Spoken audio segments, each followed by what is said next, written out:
Good evening.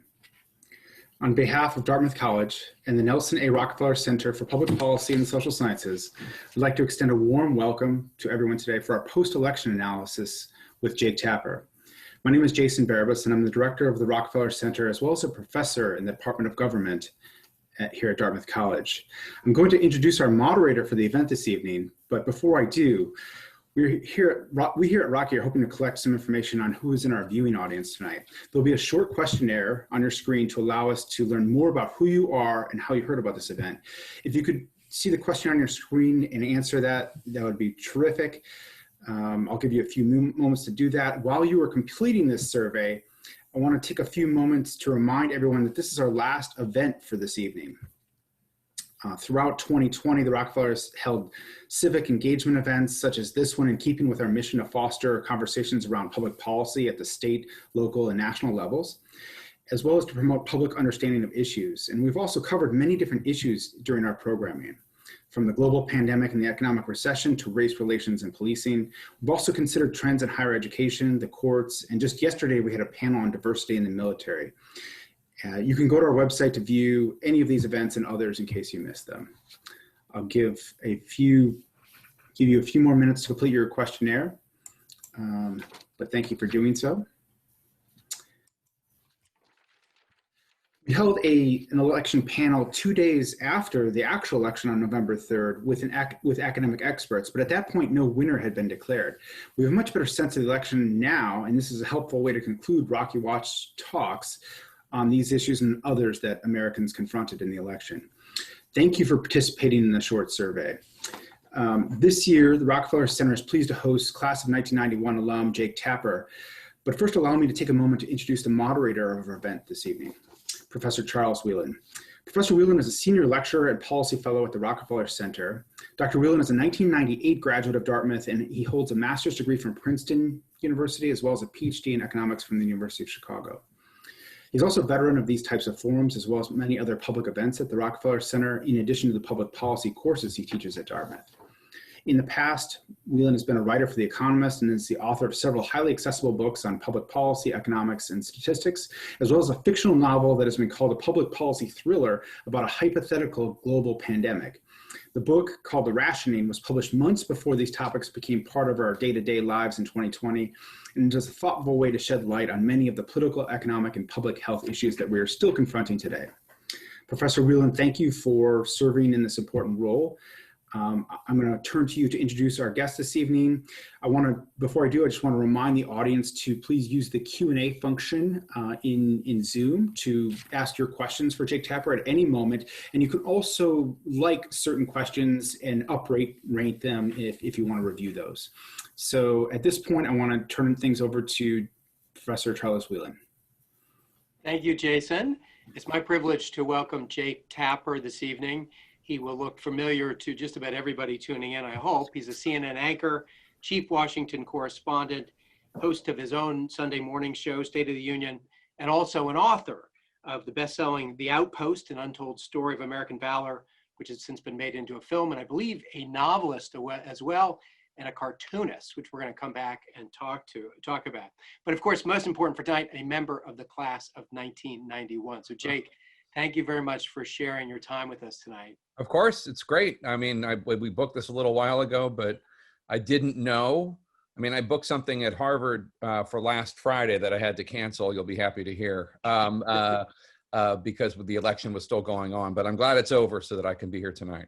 Well, when you entered political journalism, did you ever imagine that you'd be in a situation where our electoral institutions had picked a winner and the sitting American president defied those institutions and claimed that the election was not over with what appeared to be a dearth of evidence to that claim? Is this something you ever looked down the pike and saw? No, I mean, there's very little of the Trump presidency that I anticipated would be as it has been. I mean, no, none of it really. I mean, and it's funny, I just read earlier today an article that somebody sent me where I was interviewed in 2017, and I said something along the lines of he could be a very successful president if he just put the the wild conspiracy theories away and got to work. He's not particularly ideological. He likes to make deals. He could be really good at this if he wanted to, but he just has to stop all the craziness. I'm paraphrasing myself. And I wish he had taken my advice. I think he squandered a great deal of potential by giving in to whatever it is about him that compels him to behave the way he behaves. And it's a loss for his legacy, and it's a loss for all his supporters who had so many and still have so many hopes in him, and things that he wants to do, not all of which were wrong. I mean, I think he had a lot of good things to say about the swamp and about trade deals and the like. And it's a loss for the American people, the way he's acting right now. He's squandering whatever legacy he had. Well, let's go a little deeper because everybody knows the headline event.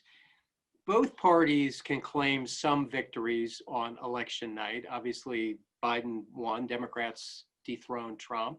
The Republicans did better than expected, getting seats in the House, likely to hold the Senate, and so on.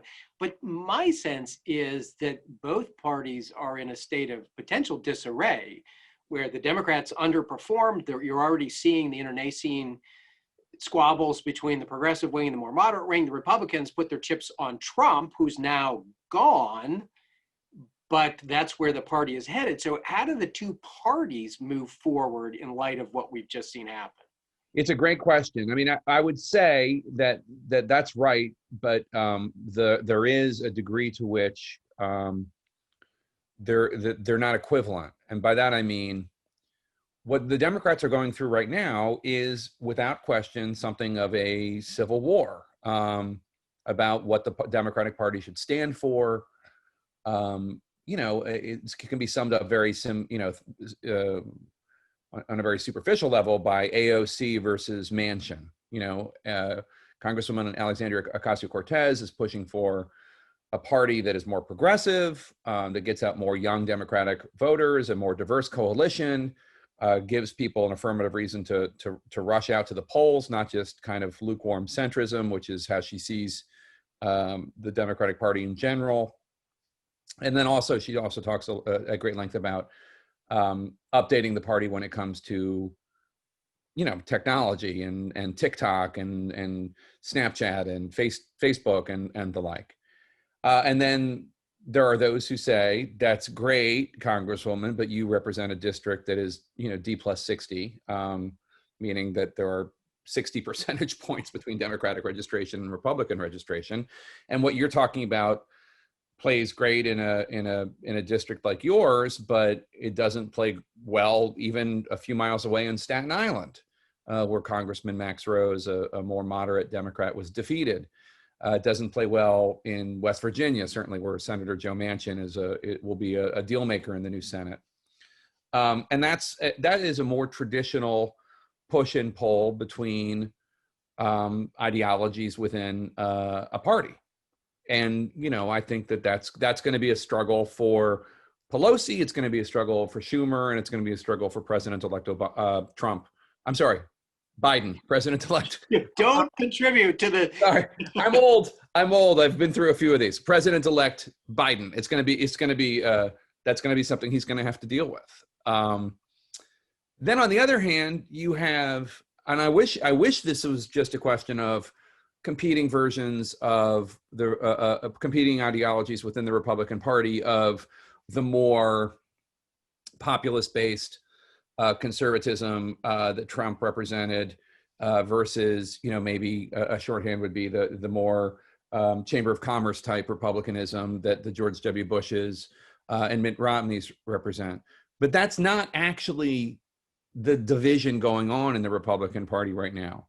The division going on, and this really legitimately pains me to report this, the division going on is between people who either believe or are feigning belief, or at least tiptoeing around the deranged conspiracy theories that President Trump has put forward and is now currently putting forward about the election, about the Pfizer announcement about the vaccine, whatever, all that stuff, all the, Barack Obama wasn't born in the United States, everything, all of that insanity, because I don't know what else to call it. It's not true.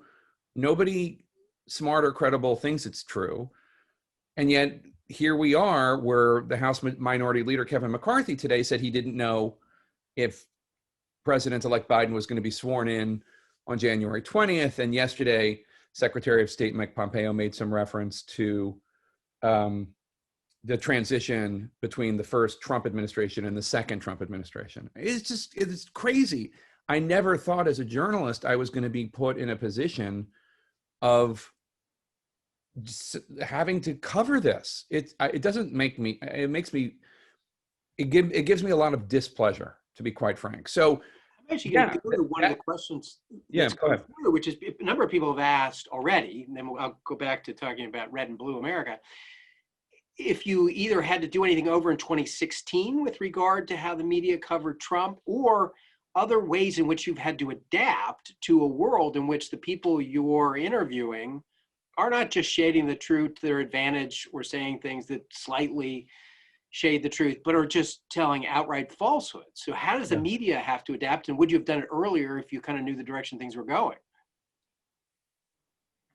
I mean, hindsight is always 20/20, right? But I think that I was, and CNN were doing it fairly early. There's this thing called the Overton Window, and a professor, I know you know what it is, but just for those who are watching, who might not know, the Overton Window is a theory of political science about which, when does something become acceptable to discuss? Like, for instance, reparations for African Americans, for descendants of slaves, 10, 20 years ago was not part of mainstream political discourse. And while it is not a mainstream position, even in the Democratic Party, it is something that people can have a conversation about. The Overton window on that issue has shifted. The Overton window on calling someone a liar or saying somebody is lying within the world of journalism has evolved. And Donald Trump has hastened it, but it was something, it's something that you think about. Somebody says something that's untrue. Do you know what they are motivated by? I mean, might it have been a mistake? Might it have been a misunderstanding? I mean, you don't always know what the reason is behind somebody saying something that isn't true. And there was a theory, or is a theory of journalism, by which you give somebody the benefit of the doubt, that maybe they didn't mean to say something that wasn't true, and maybe they would, when you corrected them on it, they would stop saying it. That was traditionally how these things were done. And when it came to fact checking, for instance, when I was at ABC News earlier in my career, after the Iraq War started in 2004, the election of 2004, fact checking became a big thing. And I would do it for World News Tonight with Peter Jennings. But we weren't in the position of saying that's a lie necessarily. We would just say that's not true, and then you'd explain it.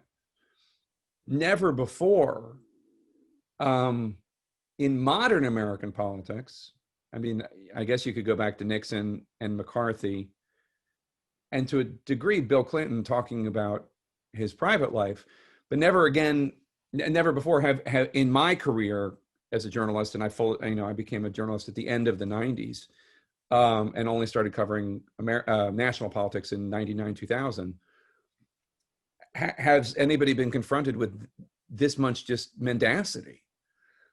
So, yeah, if I could go back, I mean, I know the moment that I pushed back on him, on then candidate Trump, when interviewing him, starting at the beginning in June or July of 2015. And I would, I could go back and I could point out moments where I challenged him on stuff, but it wasn't until, I think it was May 2016, where he was just spreading just bilge about Senator Ted Cruz and Senator Ted Cruz's dad being involved in the Kennedy assassination that I really felt the need to go on TV and just say this is a lie. I don't know if I used the L word even at that point.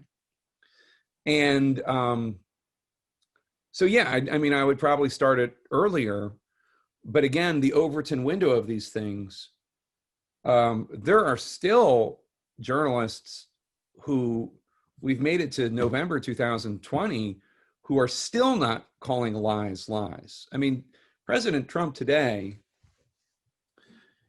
shared this conspiracy theory that has been debunked by his own government, by the way, by the cybersecurity experts in his own Department of Homeland Security, about whether or not this software, Dominion software, was used to steal like 1 million votes in Pennsylvania. I mean, it's crazy. It's crazy. If a professor at Dartmouth started teaching this stuff, that person would lose his or her job, unless they had tenure, I guess. That's another discussion. Right. But I mean, the Daily D wouldn't let somebody publish an op-ed with this stuff. I mean, it's in no other part of American society would this be allowed. But in politics, on Fox or Newsmax or President Trump, people do this and say this, and it's just absolutely nuts. And there are still people covering this president that won't call that a lie. So yes, I would say it earlier. I would call it out earlier, knowing then what I know now about how crazy this was going to get. But I'll also say this, is that misses the point.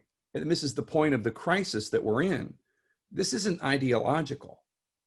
There are a lot of things about President Trump and his achievements that I could talk at length about that I think are worth commenting on and praising him for, in terms of trade, in terms of Operation Warp Speed, any number of things. This has nothing to do with like my political views. This is just true or false, and this is false. So yeah, I would have said it earlier, but I do think that misses the point because there's a ton of reporters still not saying that. While we were all watching that show on election night, you watched John King's little map even more than I did. We also I love it. I can't get enough of that map. But what struck me was, as much as we talk about red states and blue states, was blue metro areas surrounded by. So Lincoln, Nebraska is blue. Iowa City is blue. Parts of rural California are red. And then yesterday, I saw data from the Brookings Institution that Joe Biden won 70% of the American economy, which is to say, when you look at counties by GDP. Right.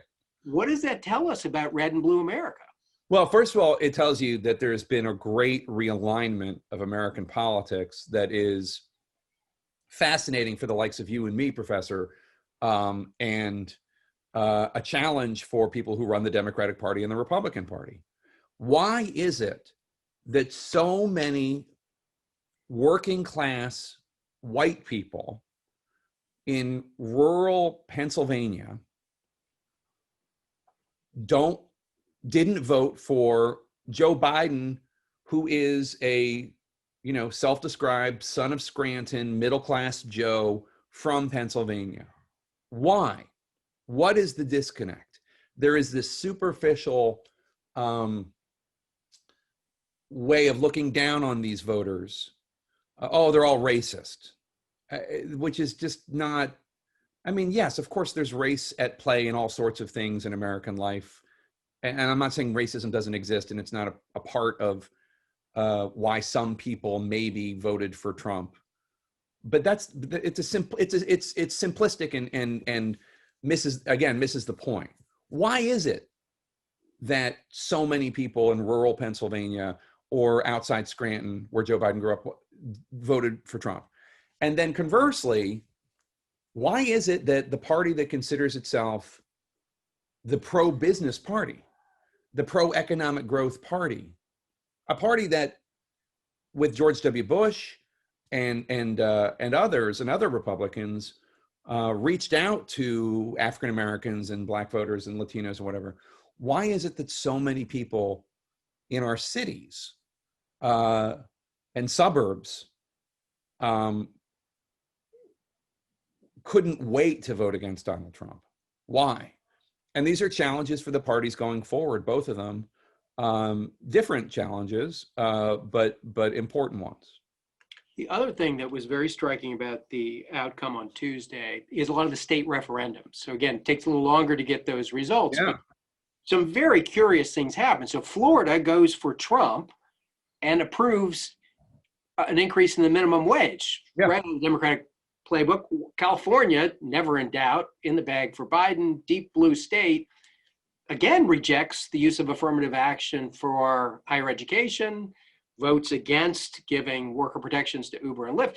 So you're seeing some kind of strange things happening at the state level. What do you make of those? And were there other things in state referenda that struck you as interesting or telling? Well, just before the election, there was a lot of talk about how there were no ticket splitters anymore in America. And I think that's kind of a simplistic way to look at it because, first of all, in some places there are. Maine, for example, which reelected both Democratic House members. Isn't Pingree, is she a Dartmouth alum? I think she might, no? She might be. Don't know. Okay, anyway, they reelected both Democratic House members, reelected their Republican senator, and voted for Trump, although in Maine's 2nd district, that went to Trump. I mean, they reelected, they voted for Biden for president, but the Maine 2nd district went for Trump. So, and then also you have, I think, a resounding defeat for Donald Trump electorally and in the popular vote. And yet, Republicans picked up seats in the House. Democrats only won one Senate seat, even though the Republicans had more seats in play. We still don't know what's going to happen in Georgia. And then you have what you just noted, which is Republican Florida, which is a red state. In my view, it is a red state. And if I were a Democratic strategist, I would put a lot more money going forward in Georgia, North Carolina, Arizona than I would in Florida. And yet went for the $15, was it 15? It was an increase. I think it makes its way to 15, yeah. Yeah, minimum wage, which says to me that there is, I don't know if that's a manifestation of at least some, Trump supporting populists who, I think that there is, it's very curious because there is the cultural phenomenon of what Trump stood for, and then the populist phenomenon of what he said he stood for, and in some ways did, on trade especially, where the USMCA is without question an improvement from NAFTA. And I've been saying this for years. Donald Trump was right about trade. He was right. I mean, those trade deals, those decisions on most favored nation status for China, especially, I think NAFTA gets a bad run compared to MFN for China. But that and those trade deals were written, in my view, with Wall Street and corporate America more in mind than Main Street and the middle class. And at least there's evidence of that just in terms of how gutted the middle class became after that. He was not wrong about that. And that is where his populism was manifest. You could see in its policies. It was not, however, in terms of, for instance, his support for the minimum wage. I mean, what is it now? $7.25. The minimum wage has been for more than a decade. It's you can't live on that. You can't live on that much money. And he was not, that's not where he was. So I do think that there is something there, and that's an opportunity for both Republicans in terms of solidifying people who want an economic populist message. And also it's an example of the failure of the Democratic Party, but also an opportunity for them to try to win those people back. And we'll see how populist Joe Biden is. I mean, Joe Biden as a senator was rather, the senator from, I don't know how many people here are familiar with Delaware, but it's basically where credit card companies and banks are. I mean, it's not known for, it's not a steel town. And Barack Obama in general governed as a center left politician. He wasn't, doing all sorts of, Bernie Sanders as labor secretary, I'm sure terrifies a lot of people in corporate America, but could theoretically be one of the best decisions Joe Biden makes politically in terms of having somebody advocating so as to wrest the mantle of populism back from Trump. I still don't think, I don't think Biden has wrested that back, even though he won the election. And what do you make of the California referendum, where things more or less out of the blue playbook don't pass? And in the case of the ban on maintaining the ban on affirmative action, the margin was pretty lopsided. I don't know enough about it, but I know that the last time that same-sex marriage, I think, was put on the ballot in California, it failed, right? I mean, it ultimately became law because of judges and then the U.S. Supreme Court. But I mean, people think of California as a super liberal state, but there are lots of conservatives in California. I don't, but I honestly don't know much about it. What can you tell me? What do you think? I think that both parties are still searching for the playbook, and that it's more up for grabs. I thought you said it very nicely in terms of the minimum wage. It doesn't have to be a blue policy. It could be co-opted by Republicans. And the same would be true with approaches to things like Uber and Lyft, and thinking about the best interests of workers going forward. Does it have to be a 1950s style union, or can it be something new and more innovative? On the policy side, I think there's a lot more flux than we think. But we're deadlocked. And the next question I was going to ask you about is just the degree of hyper-partisanship, which I contrast from ideological division, which I think is very healthy. Just this notion that you're the Red Sox, I'm the Yankees, and if you say the earth is round, I'm going to say it's flat. Do you think we can get back through that? And if not, are there structural changes that are going to help us regain our capacity to govern again? You're asking me at a time when I have to say, just personally, I was very chagrined to see the House Minority Leader, Kevin McCarthy, the Republican leader, say today that he didn't know if Joe Biden was going to be sworn in on January 20th, giving, air to this nonsense that there's any credible path for Donald Trump. And I wrote a book about the Florida recount. I get the idea of, well, what happens if we count these votes? This is nothing like the Florida recount. That was 537 votes in one key state. And even then, I never thought that Al Gore was going to win. I mean, George W. Bush was always ahead. And this is, 4 different states and no credible allegations of wrongdoing or malfeasance. So for McCarthy to say that doesn't give me a lot of hope as to where are we going to go? Yes, I mean, I think that there are plenty of places to go in terms of infrastructure, in terms of, a COVID relief bill, which is still very much needed in parts of the country and is going to be needed a lot more going forward as things get worse and worse and worse. But I don't have a lot of hope. I think in some ways, I think a very tight Senate could be a great thing, 50-50 Senate or whatever, because then it forces people to compromise if they want to get anything done. But then there's also part of me that thinks that I think some Republicans think that because they think the less government, the better, that they don't actually want to accomplish anything. It's better just to confirm judges and let the world exist, and the less government, the better. And that includes legislation. Before we go to questions from the audience, I want to ask a little bit about Dartmouth. So if I've done my math right, you would have arrived in the fall of '87. Is that right? Yep. Which was a very divided time on campus. We had the shanty incidents and the review reprisals that year. Was there anything about that environment that helped shape your worldview as you left Dartmouth and went into journalism? Well, the shanty stuff happened before I arrived. I think that was in early '87, and I arrived in the fall of '87. Dartmouth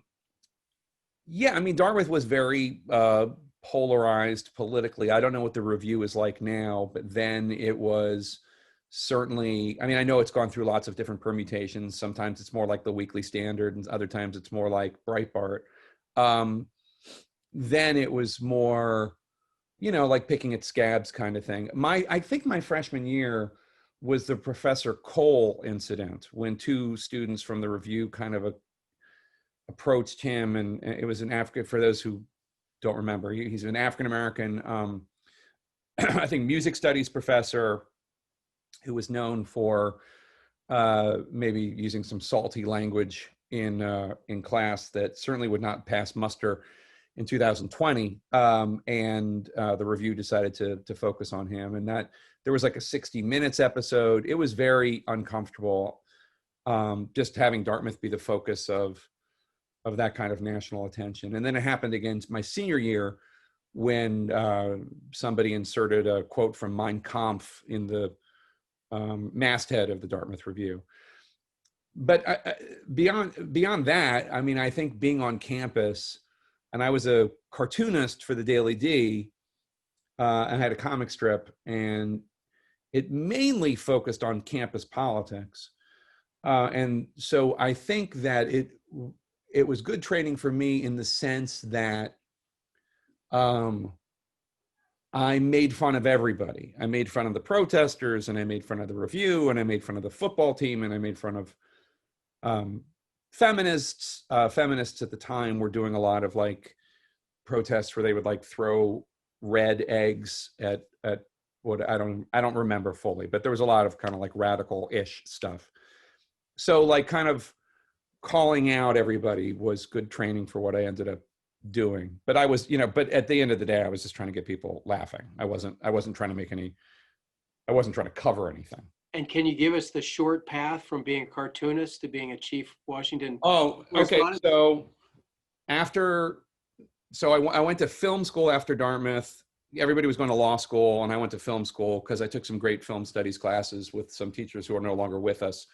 Maury Rapp and John Michael Hayes, and some great, the film studies department at Dartmouth is amazing. But I did that for a semester, and I didn't like it. And I found myself sitting in class, listening to the Clarence Thomas hearings on my Walkman instead of paying attention in class. And, I realized I needed to be back east and something with news. I came back, I was looking for a job. A member of the family was running for Congress. I worked for her. She won. I came down to Washington. I hated politics. I did some PR work. I left her office, did some PR work. And then I started doing freelance journalism. And then it went from Washington City Paper, which was the alternative weekly in DC. It still is. Washington City Paper, to Salon.com, this was like in the tech bubble before the bubble burst. And it was just it's very liberal hardcore now, but at the time it was more just like a salon, meaning left-wing, right-wing, independent, lots of reporting. It was great. Salon.com, from Salon.com to, I did a bunch of TV, and then ultimately landed at ABC News in 2003, and then just worked my way up the food chain to there. Was the White House correspondent at ABC News, did some anchoring, and then ultimately went to CNN to get my own show. For the students who are out there, is there a moment when you either got the lucky break, or you took a risk, or something broke your way that you can see change the trajectory of where you were headed?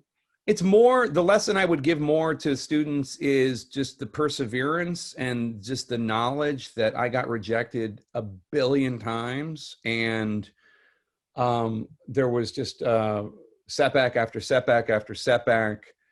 And, I remember interviewing for a job when I was trying to break in TV, and like interviewing for a job at NBC News. And it was just like one of these ones where like, I was like at last interview of the day, nobody wanted to talk to me. Why was I even there?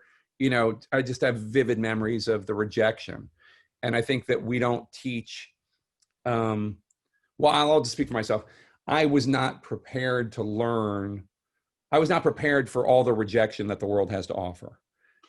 And there is so much of it. There is so much rejection. And it's, I'm not even talking about my dating life when I was single. I mean, like, just like applying for jobs or trying to get it, or trying to, like, I can't even tell you, there is just so much. And you just like, I guess there's really no way to prepare kids for it other than just telling them that it happens. But if anyone told me, I didn't hear it. And I don't think anyone told me. And you just need to be prepared, not take it personally, and just just persevere. I never, I didn't know where I was going to end up, or I didn't know I was going to, it all worked out. I'm great. I'm happy. It's funny though. I got a text message from, like, on election night, congratulating me on the great job I was doing, from one of the people that, like, totally rejected me and, like, denied me career advances several times. And I'm sure he's out there somewhere, like, taking credit for my success. And anyway, it's just, there's a lot of rejection. It has less to do, in my view, with lucky breaks and more to do with just working and working and working, showing people, proving your worth, letting rejection roll off your back and just getting up and grinding it out. And that's been my career path. And David Carr, who was late great New York Times columnist, who hired me at Washington City paper back in '98 and changed my life, or '99. And he said once about me that I was what Tony Soprano would call an earner, meaning I was just, like, on the streets, shaking down people, getting a lot of money for the mob. And he didn't mean it in a criminal way. He just meant, like, I was just out there grinding, working. Do you like this? How about this? How about this? How about this? How about this? How about this? And that's my lesson for young people. That's what I tell young people. Work, show the world why they should hire you. No one's going to hire you to be nice. They're going to hire you because you've convinced them that you're going to get up at 6 a.m. and show up every day, or you have this skill, or you have that skill, or you're really fun, or you're really kind, or whatever. But they're not going to do it to be nice.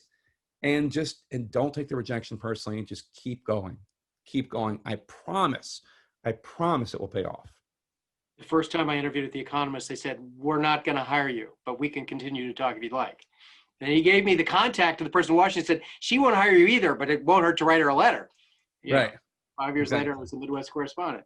All right, I'm going to go to the board here. I've got a question from a fellow journalist, and it looks like a classmate of yours. And the question asks, are we journalists asking the right questions, and particularly around substance? So on healthcare, what are the right questions about what good healthcare has to do? Should education be for profit? Is higher education worth it? I mean, I'm a policy wonk, so I'm always going to err on probably saying too much, but are we doing what we need to do to help the public make informed decisions about things that are deeper than the bumper stickers of a campaign? I mean, no, we're not. We could do more. We should do more. I hope that one of the things that we can get back to, instead of covering, the president's tweets, is covering policy debates. I would love to go back to the days where the biggest scandal in the world is that Senator Cotton has written a letter to the leaders of Iran saying, don't sign this deal because the Republican Senate is going to reject it. It's a policy debate. And maybe you thought Senator Cotton shouldn't have even written that letter, whatever, but, like, it's a policy debate. And I would love to get back to more of those. So no, we haven't, but, is one thing I learned from 2016 and that I vowed to do differently in 2020 was I didn't think we covered enough substance. So, we made a point of covering issues and assigning issue stories and, like, making sure we did. Here are the main differences between Biden and Trump on foreign policy, on jobs, on, it's healthcare, et cetera, et cetera. But yeah, we need to be doing a lot more of that and explaining what it means in terms of people's actual lives. I agree with that. Well, we got a couple of questions about specific moments in your reporting, particularly around the presidential race. So, and I'm not familiar with this one, so I'm going on a limb here. When you were interviewing Ted Crockett, you caused what apparently has been a viral moment in the discussion about swearing in ceremonies. So can you talk about that in the moment, what you were thinking? So this happened in 2017, but I think because so many people were watching CNN last week and didn't know who I was, and then Googled me, this interview from 2017 popped up because it had been viral. And so what it is it was when Roy Moore was running for Senate, and they gave me one of his spokespeople, and instead of focusing on the allegations about Roy Moore and underage girls that he allegedly assailed or assaulted, I decided to ask him about why Judge Moore thought wrongly that Muslim Americans can't serve in Congress, which is obviously a preposterous allegation and contrary to everything in the Bill of Rights. So Ted Crockett, he gave this answer, which was because you have to be sworn in on a Christian Bible. That's why a Muslim couldn't serve, which, I mean, as you know, Professor, and I assume most people know, is just absolute nonsense. That's not. First of all, you don't have to be sworn in on anything. You could be sworn in on my iPhone. I mean, much less a Christian Bible, but you could be sworn in on a Quran, which has happened. You could be sworn in on the Old Testament. You could be sworn in on the Constitution. I mean, whatever. So I corrected him. He said that wasn't true because he had been sworn in on a Christian Bible. And I said, well, I'm sure that's true because you're Christian, but you don't have to be sworn in on a Christian Bible. And he said, well, President Trump was sworn in a Christian Bible. And I said, yes, he's Christian, but you don't have to be. You can, And then Mr. Crockett kind of froze in place. This is why it's become viral, because I legitimately thought that something had happened to the satellite feed and it had frozen up. But I don't want to be mean, but let's just say like he was having difficulty processing the information. And ultimately he said something and then I thanked him and that was the end of that. But I mean, I think,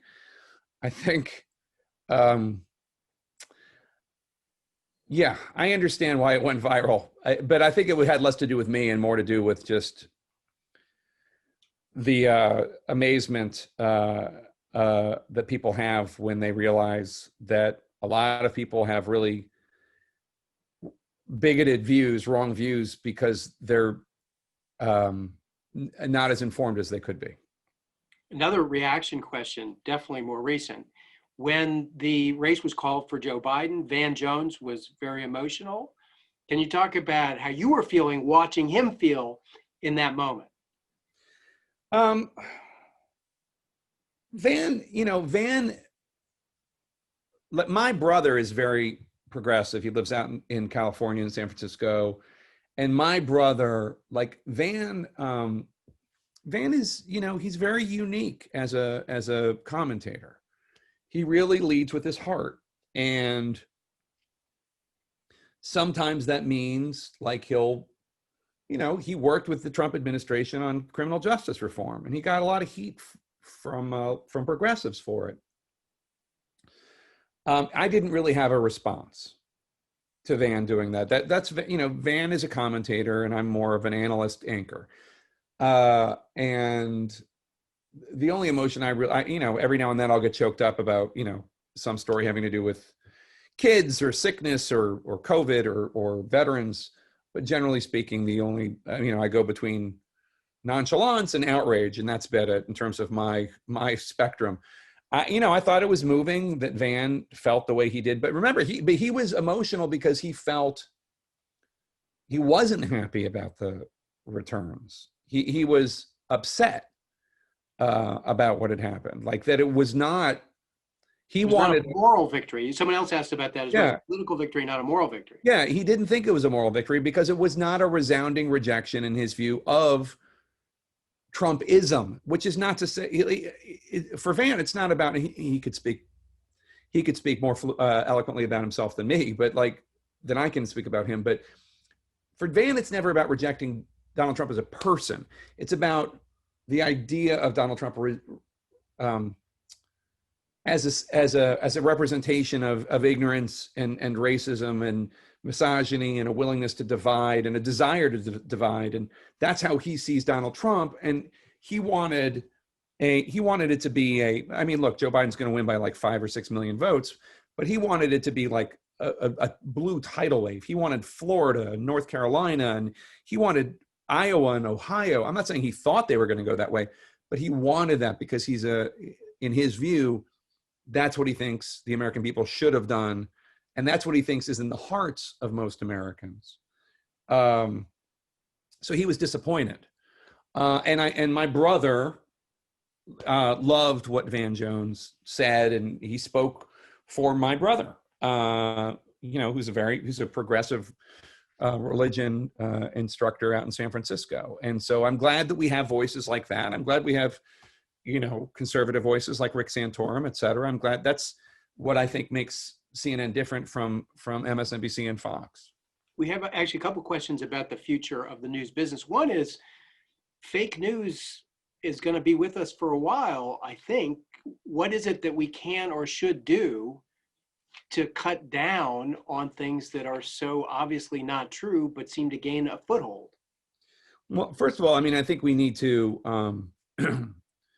I think we just need to call it out. I mean, there still is not in journalism and politics the widespread ability to just call things out, which is disappointing. I mean, Mitt Romney and Senator Mitt Romney and Governor DeWine and Governor Hogan and Congressman Kinzinger, Senator John Thune. I can name on two hands the number of Republican officials in this country that acknowledge that Joe Biden is the president-elect. And that's a calamity. That's ridiculous. There is no serious legal battle going on right now for the electoral votes of any state or commonwealth. None, period. The only serious case had to do with the ballots, the vote by mail ballots that came in Pennsylvania after November 3rd, and whether or not, when the Secretary of State of Pennsylvania, Kathy Boockvar, said that they would accept them for 3 days, whether or not she was going beyond her authority, which a judge just today ruled that she was. But Joe Biden's going to win Pennsylvania by 50 to 100,000 votes without those ballots. So that was and is a legitimate case, but Biden doesn't even need those ballots. So beyond that, there's no serious path. So the public needs to demand from its journalists and from its public officials just an allegiance to the truth, which, by the way, does not mean calling opinions you disagree with fake news. I mean, I've seen people on the left use the era we're in as a way of trying to snuff out any conservative or Republican point of view, which is not healthy. But then again, obviously you have, people like Trump and the MAGA team, which, he's been pretty obvious and blatant about his argument that if it's news or polls he doesn't like, it's fake. So, I mean, Barney Frank is a former Republican congressman from Massachusetts. Democrat. I know you know, Professor. I'm just explaining for the kids out there. And he used to say something along the lines, and he probably still says it, about, everybody criticizes the House and everybody criticizes the Senate and everybody criticizes journalists, but the people are no picnic either. Something like that. And the truth of the matter is, it's fine for people to criticize TV, but TV, like journalism, TV, like politicians, are beholden to the public. We respond to ratings, politicians respond to votes. And if the American people demanded it, every primetime show would be a documentary about famine in Africa, if they demanded it. That's not to say we shouldn't cover it anyway. We should. But the public needs to start asking themselves, well, what can we do? Well, you can stop rewarding websites and journalists that are irresponsible. And you can stop electing or start getting involved in elections to elect good politicians and stop electing bad ones. I mean, but we're all in it together. I don't know how to stop it. I think it's kind of just become a caricature of itself, this whole fake news thing. But I mean, I think we're all in it together. And that means, rewarding. I mean, New Hampshire, you're in an incredibly important state. And, there's House races, there's Senate races, there was a famous case in Chicago where I spent many years of Carol Maureen, who's a veteran broadcaster, became the anchor for the third channel in the nightly news, local news. And her mantra was no more water skiing squirrels. Nice. But I think the show lasted, or she lasted, less than 2 months. The public voted with the dial and they wanted water skiing. And that's right. And that's my point. I mean, like at the end of the day, like that's the point. It's up to the public. The public decides where media goes, where journalism goes, where politicians go. And, there are a bunch of us, fighting the good fight, but we're nowhere without the American public. If nobody watched my shows, I wouldn't be on air, So I'm very aware of the fact that I am beholden to the public to a large degree. Question about polling, second consecutive black eye. As an aside, and this is why it's great to have people come to campus, we had the editor-in-chief of Gallup come to campus in 2011, and he predicted a lot of this because of the rise of cell phones. You can't track area codes anymore. People don't have home phones. He gave just a litany of problems that made polling hard, and that was before people started disguising who they're going to vote for out of shame or whatever reason. So how are you at CNN going to deal with what appears to be a polling problem? Well, here's the thing. I don't know what the polling problem is because, I mean, I have yet to really dive into this story, but Biden won significantly the popular vote nationally. That's true. That happened, and that was predicted by polls. We were told, now there are aberrations, like for instance, that crazy Washington Post ABC News poll that had Wisconsin 17 points. But I never thought that was real anyway. I mean, like that was aberrant. There's always outliers. The states that we were told were the most competitive were the most competitive, with the exception of Florida and Texas, which were less competitive than polls suggested. They were still competitive, but less competitive. So, I mean, they weren't that competitive, to be honest. But so yes, there are problems, but I always thought that this race was going to come down to Pennsylvania, Michigan, Wisconsin as the three states that Biden had to win, and that they were competitive, but that Biden was ahead. That happened. And the Biden people, the Biden pollster, John Anzalone, who I would talk to every few days just to see where he thought the polls were, he told me it was going to be those three states, and then Biden was going to win in this order. And he said, Arizona, then Georgia, Nevada was already factored in, Arizona, then Georgia. And then he said, like maybe like a week before the election, if I'm being honest, I don't think we're going to pull out North Carolina or Florida. So the public polling is different from the private polling. And I just think we need to figure out how to get the public polling as good as the private polling. Because Anzalone knew it all. And do you have any sense of how the methodologies are different? Is it resources? Is it? I think they spend a lot more money on the private polling. I don't know that for a fact, but there's got to be some reason that theirs is so much better than ours. But it wasn't the catastrophe of 2016 where we didn't see any, there was no good state polling in 2016 in Pennsylvania, Wisconsin, and Michigan, none. And I just know I'm from Philly, so I've never trusted a poll from Pennsylvania because they were all crap, always. And I didn't know Wisconsin. I mean, Wisconsin had like the Marquette poll, Marquette Law School. I don't even know what Michigan had, but those were just states that just didn't have a history of good polling. So that, to me, was the biggest disaster in 2016 were those three states.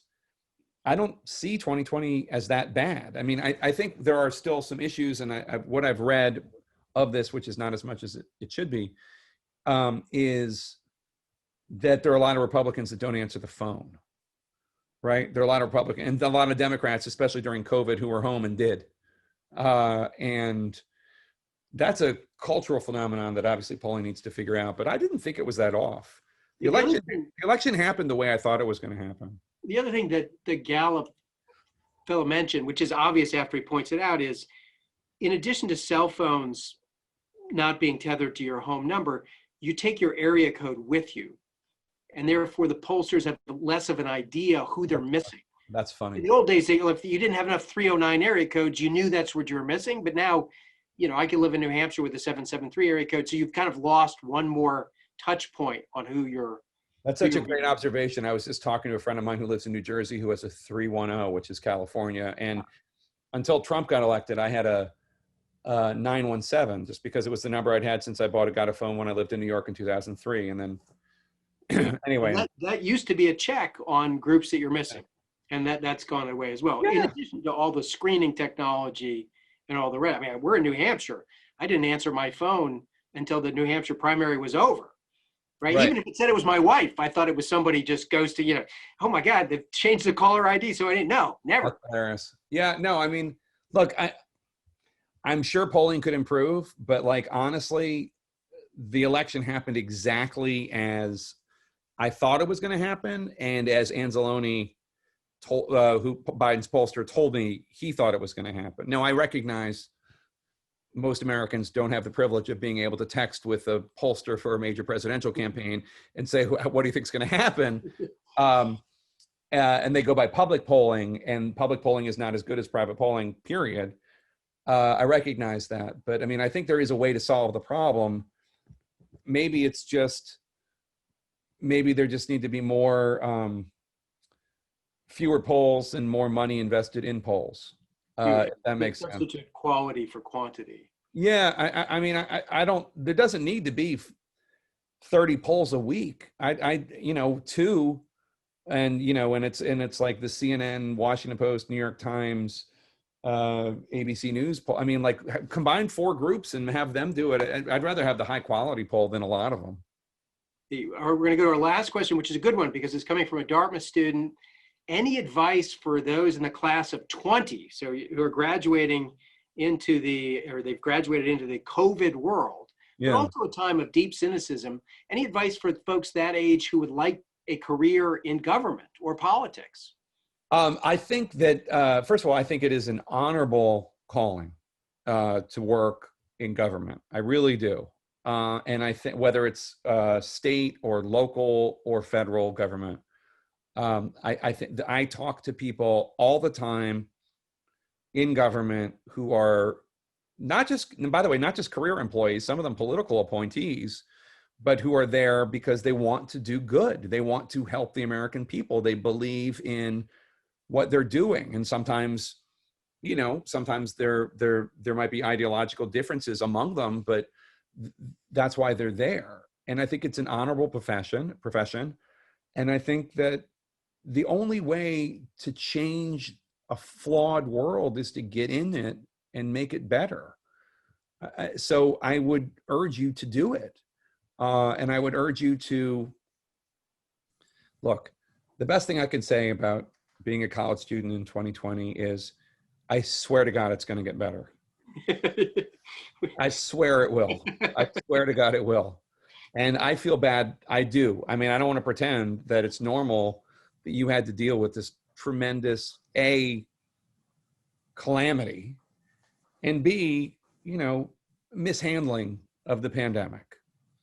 And it sucks. I'll tell you what I tell my 11-year-old and my 13-year-old, which is, it sucks. You shouldn't have to deal with this. First of all, it's a once in a century phenomenon. I mean, the last time this happened, my late grandparents were 1. I mean, they don't remember the influenza pandemic of 1918. So that's 1. It sucks, and I'm sorry you had to deal with it and have to deal with it. But beyond that, it was a failure. It was a catastrophic failure, and is still a catastrophic failure of the U.S. government. But beyond that, I can tell you, it will get better. I promise it will get better. And there is always there is always something good that happens in a situation like this. I'm not saying every time there's something bad that happens, good comes of it, because that's not true. But for instance, my family has got my son and my daughter and my wife, we have gotten closer this last year. And I've had, there was like a good 6-month period where I was broadcasting from home. So that was 2 hours or whatever that I wasn't on the road every day driving. And that was a period where I got a lot of work done. There's always something good you can find in it.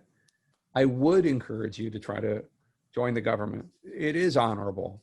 I spend my life criticizing the government, but I know that there are a lot of good people in it trying to do the right thing. So don't be discouraged, because there is a light at the end of the tunnel when it comes to this pandemic.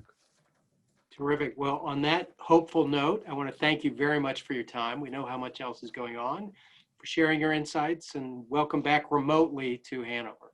Oh, it's always good to be here.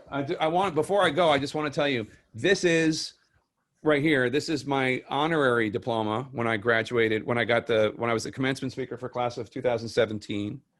That is when I was covering Obama in 2008. That was his birthday, and his staff made him give cake to the rest of us, and that's me being a pain in the ass, picking out the piece of cake. And then I showed you guys this. This is when I was covering John McCain. That's when he dropped out of the race in 2000. Well, okay. I'm glad that the honorary degree is right in the center. Right in the center. Yep. Terrific. Well, thank you very much. Thanks so much, Professor Whelan. Great to be here. Well, I want to thank you both as well. Thank you very much, Professor Whelan and Mr. Tapper, for that entertaining and informative look at the election. I also want to appreciate ending on some optimism. It's sometimes been hard to find, so it's really nice to hear that. And I appreciate, Mr. Tapper, you joining us at the end of a long day when I know you must be running on fumes after having been just out straight the last week or so. Yeah. To everyone in the audience, thank you all so much for spending time with us tonight.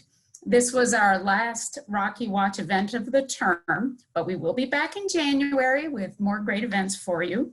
If you're not on our email list, email the Rockefeller Center and we'll add you so you never will miss another one of our events.